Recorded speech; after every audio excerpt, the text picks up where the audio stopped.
Hi everyone, Jordan from Everywhere here, coming to you from sunny Barcelona. Hopefully you can all hear me okay. If you can't, I think you should be able to chat here if you're not hearing me. And you can also raise your hand if you're having trouble too. I've heard there is a slight delay with the Google Hangout, so maybe it'd be easier for you to go directly to YouTube. There's a little bit less of a delay there. And also I have a link to the slide share if you want to follow along right here. And one other kind of housekeeping note, these links disappear quickly. So after maybe 10 minutes of other messages, they're gone forever. So if you want a link, take it now, or you can just email me afterwards. Okay, so that's it for housekeeping. Not seeing any hands or comments. Hopefully everyone's hearing me. Just as far as introduction to me and to us, before I dig too deep into the webinar. Just our company works with location-based technology. So we've got this nearby shopping app. We do proximity consulting, and we also have software that works with beacons. You can learn more at noteekins.com. Another link right here. I guess before diving into the webinar, I should also mention that if you do have any questions, feel free to type them into the chat box here. I will save some time for FAQ at the end, but I'll try to answer the questions as they come up. And I'll send you a link to the video after the webinar, but I think that video should work for you after the webinar too, so you have the recording already. So I think that's all. Again, welcome to those of you who are just joining us. Excited to share about beacons. So first up, and let me switch over to the slide share here. First up, what are beacons? So I don't want to dive too deep into this. We do have another webinar, which is more of a beacon introduction, and a little bit geared more towards marketers. But I do want to give everyone a general overview of beacons so we're all on the same page about the technology. And if you are interested in learning about them more in depth, I can send you a link to our future webinar as well. So basically, beacons are small devices. Actually, I have one with me. I can show it to you quickly here. Right here from Estimote. Small devices, they're very small. Let me put back the screen share. Small devices, they can cost anywhere, but I've seen them for $5 with batteries lasting a couple weeks, which may actually be a good choice for events that are short-term in nature, or they can be as much as $35 with batteries lasting years. And in general, the price difference is based on batteries, but there's other factors too. And what they do is they emit an identifying signal via Bluetooth Low Energy, and this signal is picked up by a smartphone. So it's mostly used for indoor mapping, releasing messages relevant to users' location, and collecting location data. And just to clarify that, it's connecting data an app already collects to where those users are, or where users are in general without identifying them. I should mention that one misconception is that beacons collect data and user privacy is at risk. This is not the case. They just send out that identifier and the app does the rest. So if a user can trust an app that they downloaded and opted into the permissions, they can trust the beacons. And another misconception is that Bluetooth drains batteries. But beacons with this Bluetooth Low Energy, so it's low energy, which was actually all just expanded by Bluetooth very recently. I interviewed a Bluetooth rep. They're expanding the Bluetooth range 4 times. This could be exciting news for those who are interested in beacons in the near future if manufacturers come on board with this new version of Bluetooth. But anyway, this BLE, Bluetooth Low Energy, takes only a few percentage points of battery if you leave a phone on all day, much less than GPS or Wi-Fi. And it also takes very little energy for BLE to be emitted, not just picked up. So these devices can be very small with small batteries and continuously emit this identifier for years. And it's exciting having this relatively cheap devices that you have the flexibility to place virtually anywhere. So they really have become a platform for building projects on top of.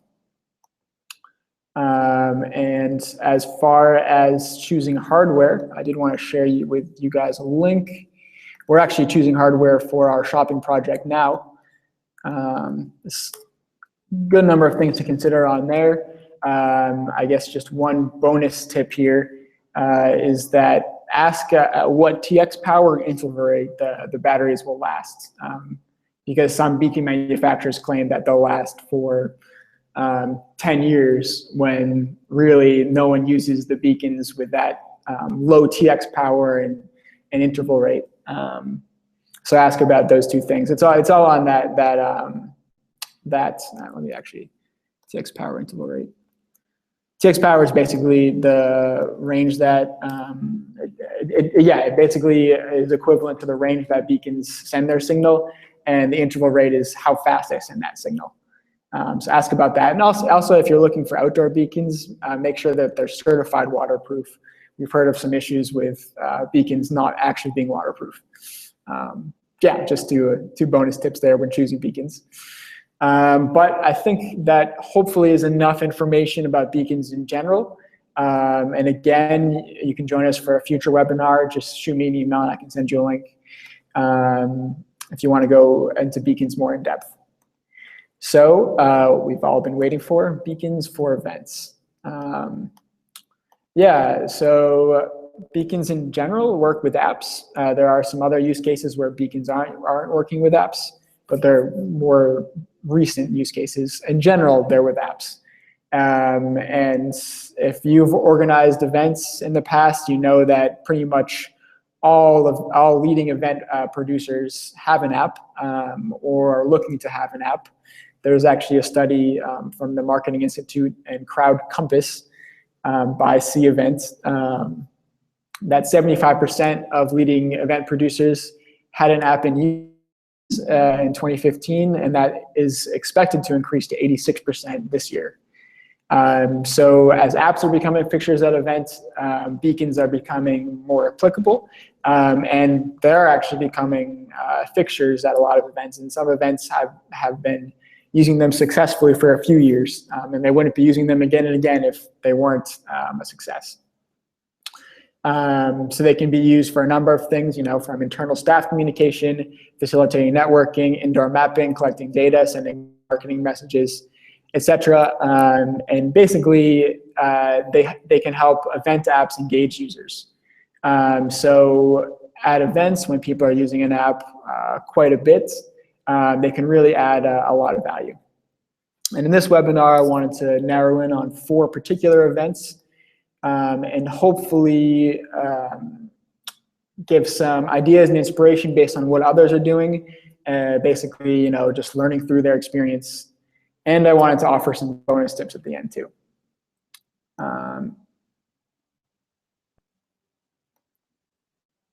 And I'm seeing a question from Laura here. Hi, Laura. Let me just answer it quickly. Yes, beacons for events. I think there might be a little bit of a delay. If there is, go to YouTube.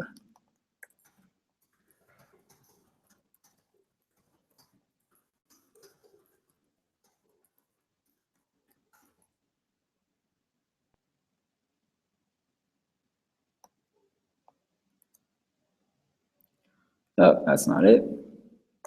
Sorry here, let me just get the link.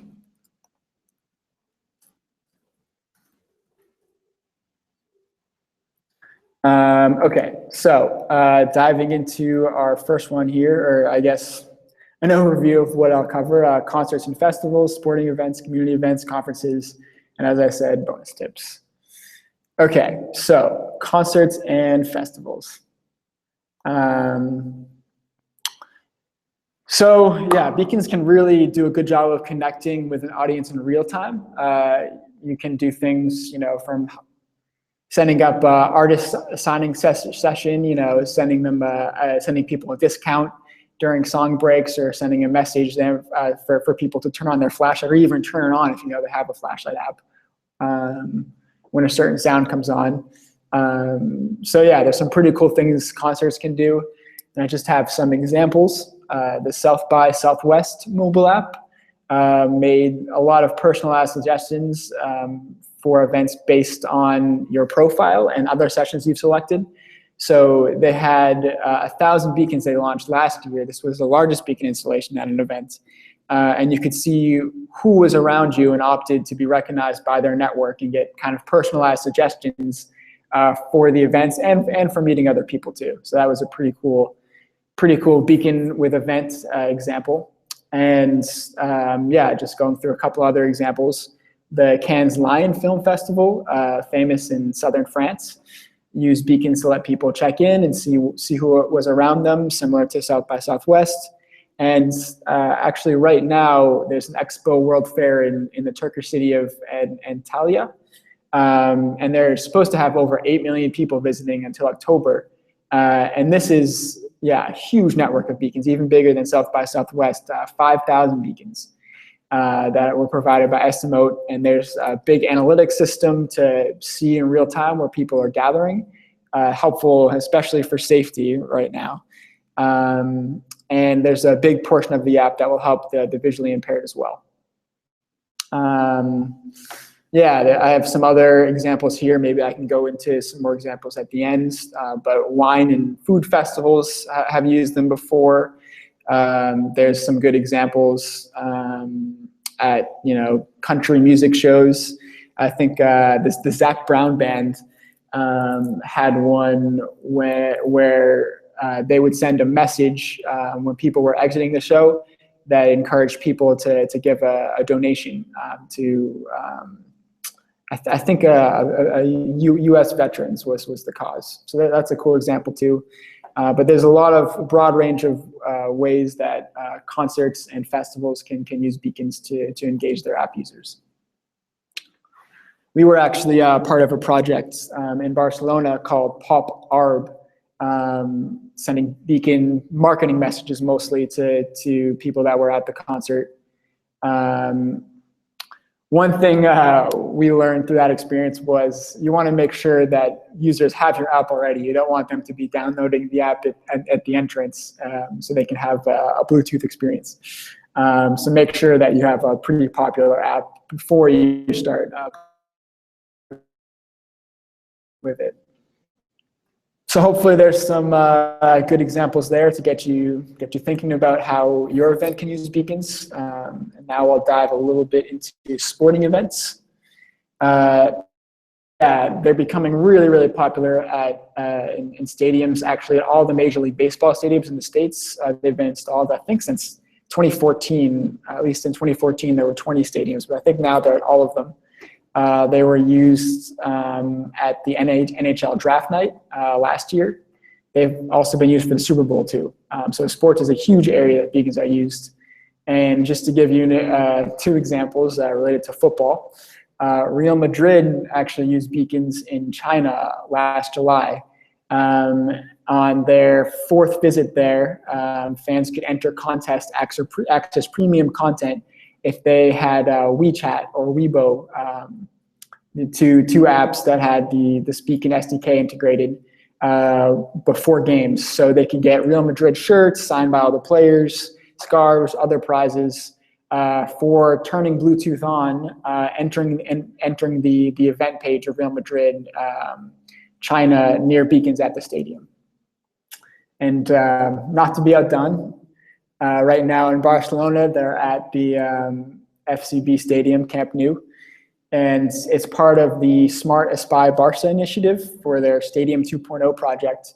And they've got beacons at the entrance that greet fans who have the club's app with a welcoming message. And based on people's location, they offer special promotions, including the opportunity to buy tickets to take a museum tour. Yeah, they spend a lot of time in beacon placement and really have a good analytics plan too, which is very important. So they can see a heat map with real-time information based on all the beacon interactions with fans. So some exciting beacon developments in the sports realm. And also, I did want to give a shout out here to community events. There aren't too many examples with community events. Do you have? Thanks. Will you have a platform to manage beacons? Do you have a platform? Yes. Sorry, let me just answer this question from Laura here. We do have a platform to manage beacons.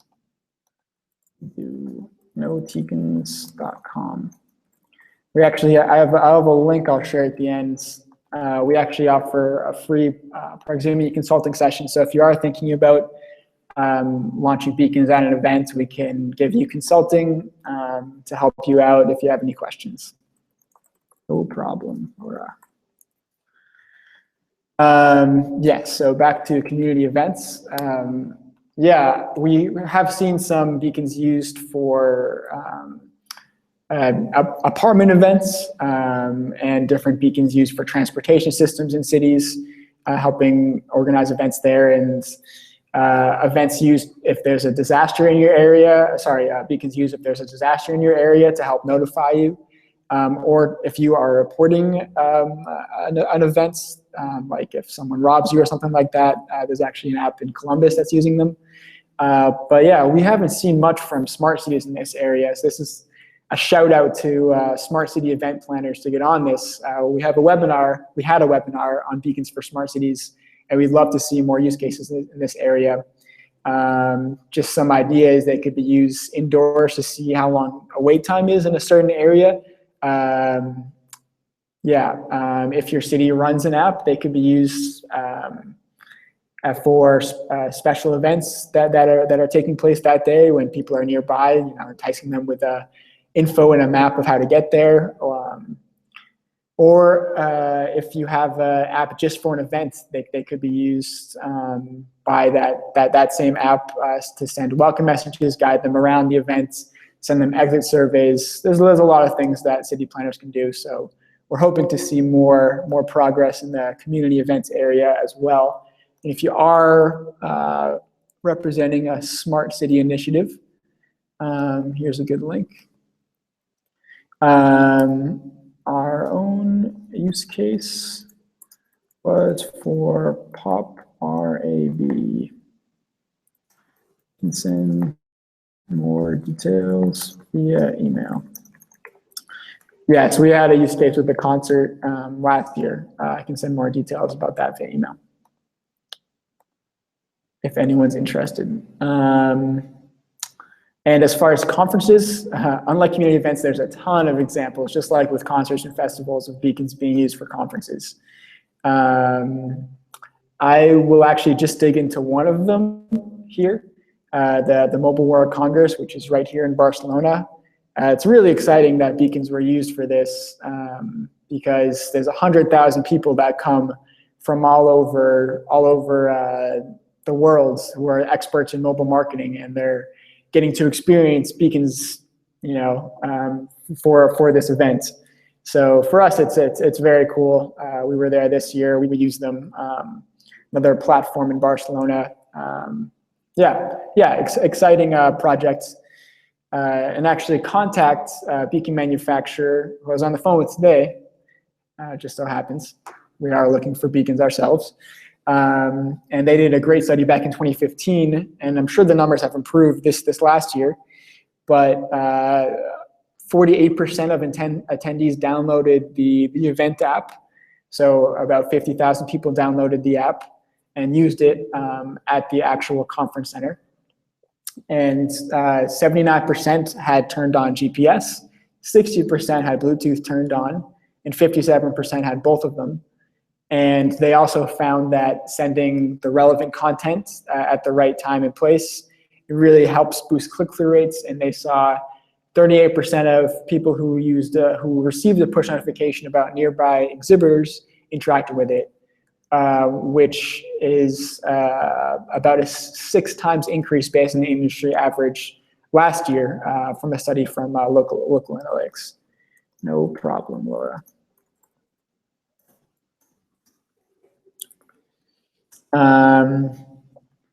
Yeah. So yeah, like I said, MWC is a great example of beacons being used for conferences. I can send you more example. We were involved in that to some extent. Yeah, they really are a good way to make your conference stand out as innovative, and they provide really helpful analytics to event planners during the conference and after the conference, planning for next year as well. Really good for networking too.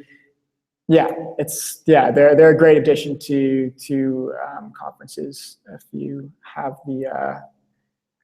the energy to get this new technology going. Okay, so I think that's it for conferences.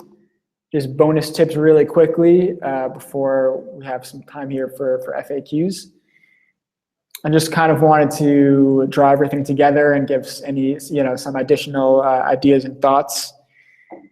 I'll start with wearable beacons for events are possible, and there are events doing this. They put beacons basically with event badges, and people check in via beacons when they walk into the event. Although I think RFID can be used for this too, and it might be more effective, but that's an idea. I also wanted to note that if you are using beacons for messaging, keep in mind that you can use GPS. MWC actually did this when you got to the airport. They gave you transportation information via GPS, how to get to the conference center, and you can send messages to people when they're outside of your event too. Beacons are more accurate even outside. Inside, you can't use GPS, you can't use geofencing, but outside, it's cheaper just to use GPS. So if you are sending messages outside and you don't need to be incredibly accurate, you can use GPS with beacons. They can also be used for networking, as I was saying, for conferences. So if you know where someone is via indoor mapping, you can also know who else is nearby you. And so some apps are working with LinkedIn to do this. There's also a bar app called Sharefish that lets people know how many guys versus girls are in a bar and are single. So you can choose which bar to go to. Maybe you could use something like this for after parties. And there's also this job fair in Germany. I can't pronounce it for my life. I can send the name of it actually. Absolvent Congress. Pretty cool case study. A job fair that allowed organizers to look at all of the candidate profiles that were coming to the job fair and select which ones they thought would be interested in their particular job offering. And when the candidates were nearby their stand, they would get a message via beacons that this particular exhibitor was interested in them. So a cool use case there. I also wanted to say that they can be used by the visually impaired, as they are being used by the Expo in Turkey and by a lot of other events. Really good technology to help people get around. For emergency services too, I mentioned this for community events by sending out alerts about nearby disasters. Could really actually save lives. We have an event, I can send more info about that, in Paris that's helping with the UEFA Cup, soccer cup, sending out alerts if necessary, if there are natural disasters. But emergency services can be great, and you can locate where people are too. You can help emergency services locate them. You can also have, actually, yeah, I think I'll end it there so we have some more time for FAQs. I did want to conclude that they can be used for beacons can be used for multiple purposes. Everything I said before with all the case studies and just now with these bonus tips, it can be used for. Make sure you pay attention to analytics. People oftentimes spend so much time with beacon placement and choosing the right beacons that they forget about strategizing and how they will actually use the analytics. And can be really powerful having a heat map of where people are. So make sure you have an analytic strategy in mind before even placing your beacons, so you know where exactly to place them. Don't overdo push notifications. Yeah, just yeah, the other ideas are the beacon ideas are limited only by your imagination, and it can really improve conference planning from the early stages to the final stages to thinking about future events as well. So before we go into questions here, switch the slide from conclusion to Beacon Consulting. Before I allow some time here for questions, I do want to mention that again that we offer a free consultation. And yeah, if you want to just talk to me one-on-one, or I can get someone from the tech side in here too to talk to you guys. We can give you a good idea of if beacons are right for your event. And you can contact me more via email or LinkedIn. I'll send those links as well. jordan.frank@deverware.com. Okay, so hopefully that gives you guys a good idea of how beacons have been used for events and could be used for events. And yeah, just open the floor for some questions here. Seeing one from Mark. Is the setup planning of Beacon Tech relatively straightforward? Okay, that's it is to some extent. Beacon placement has to be done pretty carefully. And there are some, yes, I do have a Twitter handle too, at Jordan Josh Frank. If you tweet at me, I will definitely get back to you quickly. DM's a little less safe. But yes, as far as Beacon Tech being relatively straightforward, it is if you're working with the right manufacturer and the right software provider, and you know a little bit about beacon placement. So we can help you with the beacon placement side. There are some good software platforms out there. Like I said, we have a good platform. I can help you understand a little bit better, and there are some others out there too. And a lot of the well-known beacon manufacturers are solid too that have a lot of helpful docs.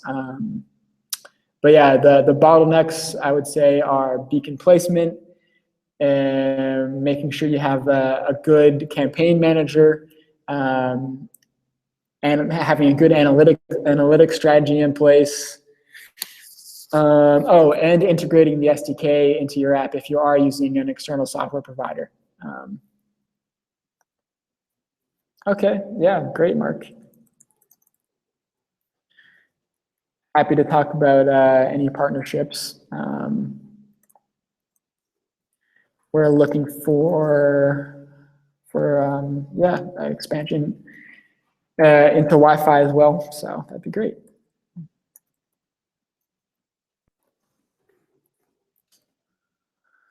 Okay, well, I'll stay on the line here. I'm not seeing any other questions, but I'll be on the line here for another couple minutes if there are. And again, you all do have my email. Happy to set up a one-on-one conversation or continue talking via email, via Twitter, or via LinkedIn. I'm available. Otherwise, thanks everyone for attending. Really appreciate this talk, and yeah, excited about the technology.